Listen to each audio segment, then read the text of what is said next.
اللهم صل على سيدنا ومولانا محمد النبي الأمي وأزواجه أمهات المؤمنين وذرياته وأهل بيته كما صليت على إبراهيم إنك حميد مجيد وسلم تسليما دائما أبدا كثيرا كثيرا كثيرا.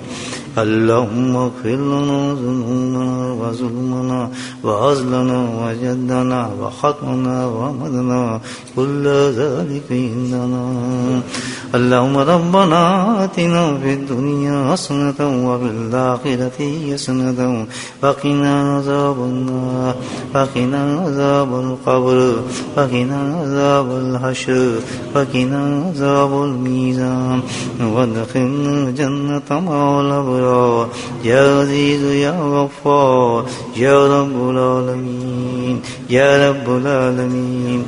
ربنا ظلمنا أنفسنا وإن لم تغفر لنا وترحمنا لنكونن من الخاسرين. ربنا لا تزغ قلوبنا بعد إذ هديتنا وهب لنا من لدنك رحمة إنك أنت الوهاب. يا مصرف القلوب صرف قلوبنا على طاعتك. اللهم صمتنا على الإيمان وأمتنا على الإيمان وأحشرنا يوم القيامة مع الإيمان. اللهم إنا على ذكرك وشكرك وحسن عبادتك يا قاضي الحاجات اقض حاجاتنا يا قاضي الحاجات اقض حاجاتنا يا قاضي الحاجات اقض حاجاتنا يا دافع البليات ادفع بلياتنا يا شافي الأمراض اشفى مرادنا يا شافي الأمراض اشفى مرادنا يا شافي الأمراض اشفى مرادنا. اللهم عافنا في بدني اللهم عافنا في سمعي اللهم عافنا في بصري لا إله إلا أنت. ربنا هب لنا من أزواجنا وذرياتنا قرة أعين واجعلنا للمتقين إماما. اللهم رب ارحمهما كما ربياني صغيرا. اللهم رب ارحمهما كما ربياني صغيرا. اللهم رب ارحمهما كما ربياني صغيرا. اللهم اغفر لنا ولوالدينا وأستاذينا ومشايخنا وجميع المؤمنين والمؤمنات والمسلمين والمسلمات الأحياء منهم والأموات برحمتك يا أرحم الراحمين. سبحان ربك رب العزة عما يصفون وسلام على المرسلين والحمد لله رب العالمين. آمين.